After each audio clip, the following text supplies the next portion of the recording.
Nílé lóko lájò lẹ́yìn òdì mo kí gbogbo yín káàbọ̀ sí orí ìkànnì Salaty. Mo kí yín pé ẹ káàárọ̀,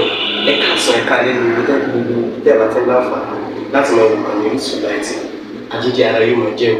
ọlọ́run ní fẹ́ ṣọṣẹ́ gbogbo wa. Ojú tẹ̀ fún wò wá àti títẹ̀ fún wò wá lòdì, kò sì ní fọ́nà ṣe ẹ ṣeun. Salaty TV #1 Islamic channel jẹ́ ìkànnì tí ó wà fún oríṣiríṣi wáàsí àti ọ̀rọ̀ ẹ̀sìn látọ̀dọ̀ ọ̀pọ̀lọpọ̀ àwọn àfáà ńláńlá jàǹkàjàǹkà tí wọ́n mọ̀ máa ṣàlàyé ọ̀rọ̀ nípa ẹ̀sìn wa. Ní báyìí, ẹ bá mi subscribe sórí Salaty kí ẹ lè máa jẹ ọ̀pọ̀lọpọ̀ gbádùn àwọn fídíò táwọn fi síbẹ̀ lónìí ọ̀rọ̀. Ẹ bá mi like kí ẹ sì bá mi subscribe, ẹ bá mi share kí ẹ bá mi comment sórí àwọn fídíò ìṣẹ̀lẹ̀ bẹ́ẹ̀ sí. مولانا شيخ Abdullahi Salaty نتيب العشرة رضي الله تعالى عنه. Láti Tuesday, agàdé láti school dọ́nà ni, mo wà ní DSS 2 nígbà yẹn. Ọ̀rẹ́ àti yọ̀wìn ìfẹ́ lọ school, tó bá ti ń palẹ̀ máa ti mọ bọ̀ wá sí Mọ́lídù nílọrin. Àti ń palẹ̀ bẹ́ẹ̀. Torí kí n tó kún un lé, mo rántí pé bàbá ní kí ìkànnà adébà wọn ká gbé mọ́tò lọ sọ́dọ̀ mẹkáníìkì kí wọ́n lọ sáfíìsì ẹ̀. Ìdè láti skul lọ́jọ́ náà mo kàn sáà yìí ti gbogbo nulẹ̀ fúyẹ́. Kí ló ṣẹlẹ̀? Géètì ńlá wa sì ní ládẹ́sọ̀ kan. Àìsàdédé bá a ní sísí ilẹ̀.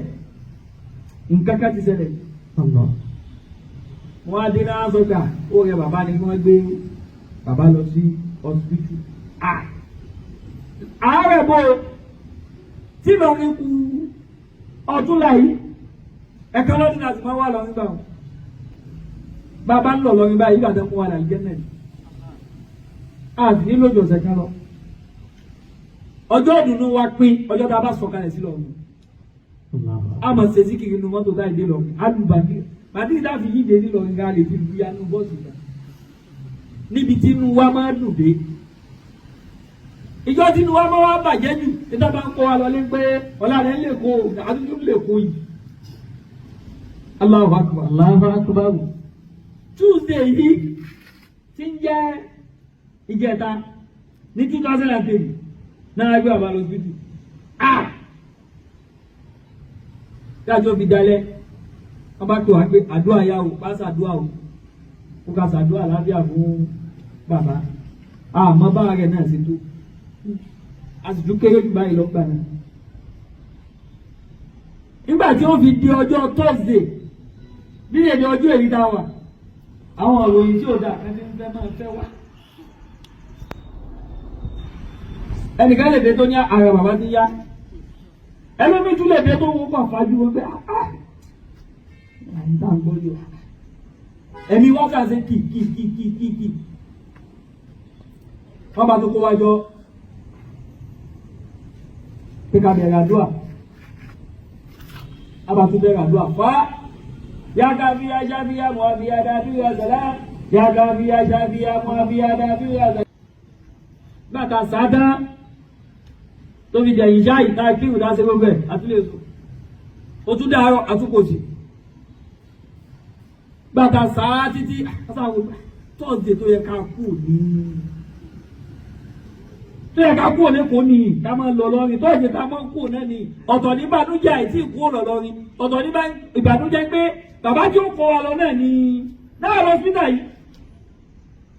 gbogbo ìbànújẹ́ ń sàn papọ̀ lọ́kàn gbogbo àyà gbogbo ọ̀sà gà kọ́nà ọmọ àkọ́kọ́ tí o ti gbà ya jẹ náà gàgbà yóò máa ní fílì ń pè kankan ṣẹlẹ̀ nínú ilé Thursday lọ́gbọ̀n pàtó wá di Friday láàárọ̀ àtúnṣàdúrà lọ́rùn ẹ̀yàn bẹ́ẹ̀ àṣẹ fá títí gbogbo òde ẹ̀ lọ skul mọ́ tó gbogbo Thursday wọn àkápọ̀ ọjọ́ skul mọ́ bí ẹ láti wà ní Ìlọrin kọlù náà ti ń wọlé gbà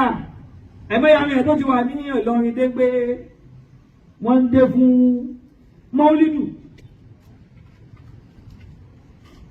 nígbà tó wá di after 1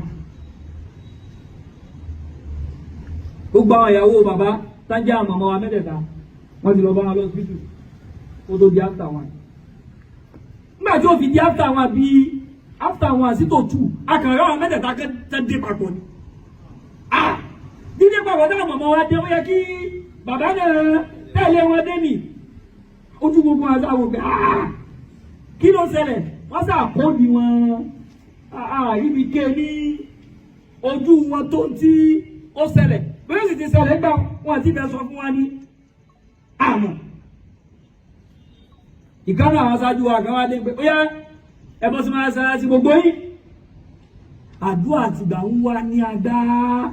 lọ́jọ́ Friday ilé ìjímọ̀ yìí àdúrà ń wá débi pé bàbá tí wọ́n wá dá àdúrà yẹn fún wa tí wọ́n ń coordinate fún wa ibi táwọn kan ti ń ṣàdúrà àwọn kan ti ń sunkún mọ́ bẹ́ẹ̀. Táwọn ògbà ṣàdúrà lábẹ́ àlẹ́ sí ń tọrọ ìyá bí títí bí wọ́n ń dẹkùn tí kàtà ṣàdúrà ń dáhìn kan. Ìkànnì àwọn aṣáájú àkọ́kọ́ tèmi wọ́n là lè gbàgbé àwọn wọn látòjú fídíò bá tẹ̀lé dé wọ́n kàn náwó látòjú fídíò ẹ̀dákẹ́ àdúrà yín tó ẹ̀dákẹ́ ìsọwọ́ bá ṣe ní adákẹ́ àmọ́ pé ìdákẹ́ yìí nǹkan ti ṣe nu ẹ̀pà ò bá àṣà ara èèyàn náà dé náà sọ fún wọn lóko tí ẹ̀ níbi káṣẹ̀ túbọ̀ fún yẹn pé nǹkan ti ṣẹlẹ̀ gbogbo ẹ̀ ń jẹ́ bí after 3 to 4 ní 2003 ní Friday gbogbo àdúgbò dàrú gbogbo nǹkan pa lọ́lọ́ gbogbo nǹkan dà gbogbo nǹkan ti ẹ̀dá kọ́dà ń bẹ́ẹ̀ nù àwọn aṣáájú wa nǹkan tí àwọn tẹ̀ sí kàǹkà tó fẹ́ kó síbẹ̀ jọ̀mù yára ìgbà ògbà kí la gbogbo wa máa wá láti wà gbogbo wa látòkè kò sẹ́ni tí o máa gbowó jẹ́ gbogbo wa kọ́dà àwọn tó ti máa rí sí gbowó jẹ lọ́wọ́ bàbá alhamdulillah àbíkú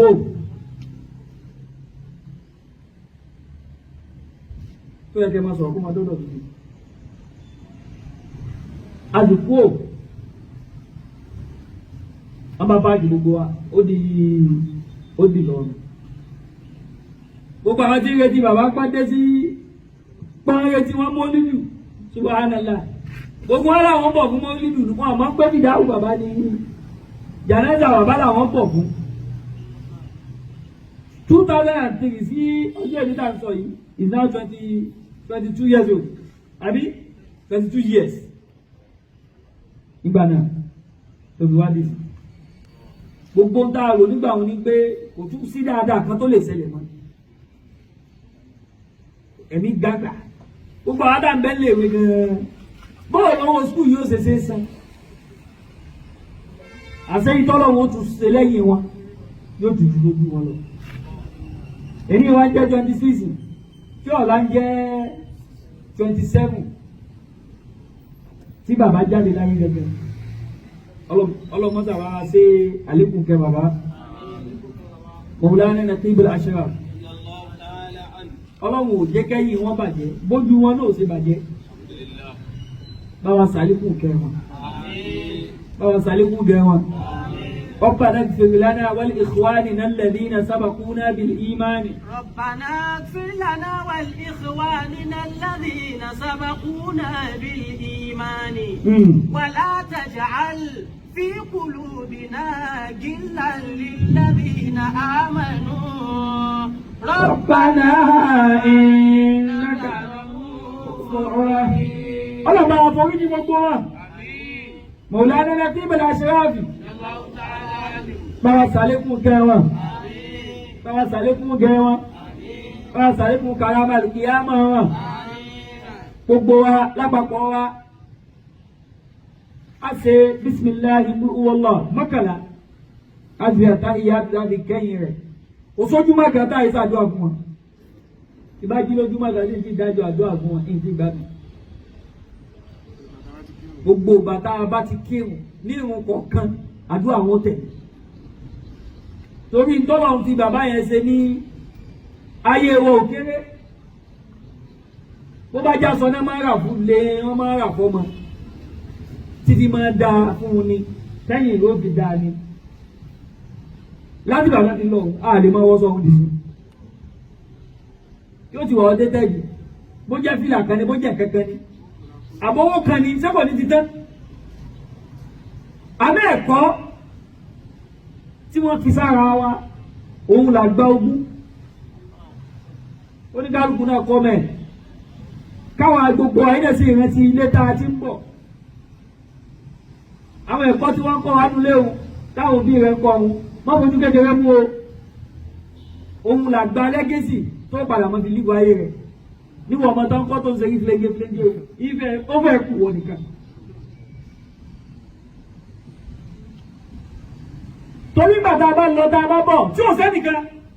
ẹ̀kọ́ léwu ni ò já sí wa wù tí ò jẹ́ kí ẹ máa ran ojú kí wọ́n máa tẹnu bọ́lẹ̀ kí tí ó ti wá lè yẹ̀ kalẹ̀. gbogbo àsìkò ebi kò sóúnjẹ kò sígbà wo kan kìí ṣe pé àláwọn tá a lè lọ tọrọ lọ́dọ̀ wọn tí o lè bí wọn gbẹ dákun ebi nípa mi láti jẹta àmọ́ kọ́tà fi kọ́ wa wọn pinnu ìyẹn máa ń ní kọ̀nà àná owó ojú àdánwò rẹ kì í kò ní ó láti ṣe àwọn tí ó fi bú ọ ló ṣe kí ni àwọn ló pàjù wọ́n gbà mọ́ra bí bá nira lẹ́nu yóò padà bẹ̀ kò sẹ́ni tó ojú ayé rẹ fún tí ó lè ro mẹ́lòó sọ̀rọ̀ lọ́rọ̀ rẹ òun náà lọ́rọ̀ jẹ̀ sí ojọ́ òun rẹ̀ níbẹ̀ sí kò sí ẹni ọ̀hún lájẹ́ yìí tí ò lè sọ̀rọ̀ rẹ mẹ́lòó wallahi ayé ìyá dáwà àmọ́ lọ nìkan tí ò lè rojọ́ ọ̀rẹ́ fẹ́ lòmí ọlọ́run lè pẹ́ kúkẹ́ jókòó kó máa rojọ́ fún pé lágbájá wá bí ní kankan rẹ̀ tọ́lọ́ máa jíìsì wa báwa ṣe ń jíìsì àwọn èèyàn bí wọn táà mú sí àwọn èèyàn lẹ̀ kí wọn tó bá jẹ́ bẹ́ẹ̀ lọ́lọ́run ọba ń ṣe ni kò sẹ́ńtásì rẹ̀ ò ní túláyé torí kò sẹ́nìkan tí ò máa sunkún sọ́lọ́run ní kọ̀kọ̀ kò sí ó dójú agbábí kò sẹ́ni tí ò ní tọ́lọ́run ti kún kẹ́sẹ̀ àmẹ́kọ̀ọ́ fi kọ́ wa ní wípé ọlọ́run ni ẹ dìrò mọ́ ẹlẹ́kọ̀ọ́ bàbá ò differentiate láàrin ọmọ kéwù àtọmọ ọmọ tiwọn ọmọ kéwù everybody lọ́dọ̀ mọ̀lánà ẹ̀ síbi àṣà ọmọ kéwù everybody ìtọ́ ọmọ bá jẹ náà ni ọmọ kéwù jẹ gbogbo wájú ọgbà ni bọ́mọ bàbá bá sàrí fi sí ọmọ kéwù wọ́n bá ọmọ yẹn wí ju ọmọ kéwù gan lọ wọ́n gbé ọmọ wọn sí ilé ọmọ kéwù kan tọ́mọ tó wọ́n rí ìgbà ẹ̀kẹ́ ń wò wọ́n náà lé nìyí ẹ̀ mọ́ táwọn náà dì lọ́la sáà wá dì gan ọlọ́wọ́ sì bà wá lẹ́lẹ̀ kò sí tí bàbá òfin ṣe bẹ̀ pé kẹ́ máa bá ọmọ kéwù wí fún ọmọ wọn ojú wípé tọ́lá bá dé yóò wá sọ ọ̀pọ̀lọpọ̀ tẹ̀ sẹ́yìn tọ́lá bá sì fẹ́ sọ̀rọ̀ ẹ̀ ní nígbà tí bá lanu o ara yín náà ni ó máa gbà bá ara yín sọ̀rọ̀ sẹ́yìn náà máa mú tùmọ̀ bẹ́ẹ̀ pé ní tó ṣẹlẹ̀ lánàá òun yìí o ológa rẹ̀ padà yìí gbogbo ẹ̀kọ́ òun làwọn náà wá ń lò kí bá a ṣàdúrà fún wọn àdúrà ń jẹ́ tiwọn lópin ìgbà tá a bá ń lo ẹ̀kọ́ wọn wọ́n máa rè ní ìtìládá sọ́dọ̀ wọn gbogbo wa náà lápapọ̀ ẹ̀já tó ṣe é kú bẹ́ẹ̀ kọ́lọ̀ máa sàlékù kẹ́ wọn. bismillahir rahmanir rahim qul huwallahu ahad walam yakul lahu kufuwan ahad bismillahir rahmanir rahim qul huwallahu ahad allahu samad lam yalid walam yulad بسم الله الرحمن الرحيم قل هو الله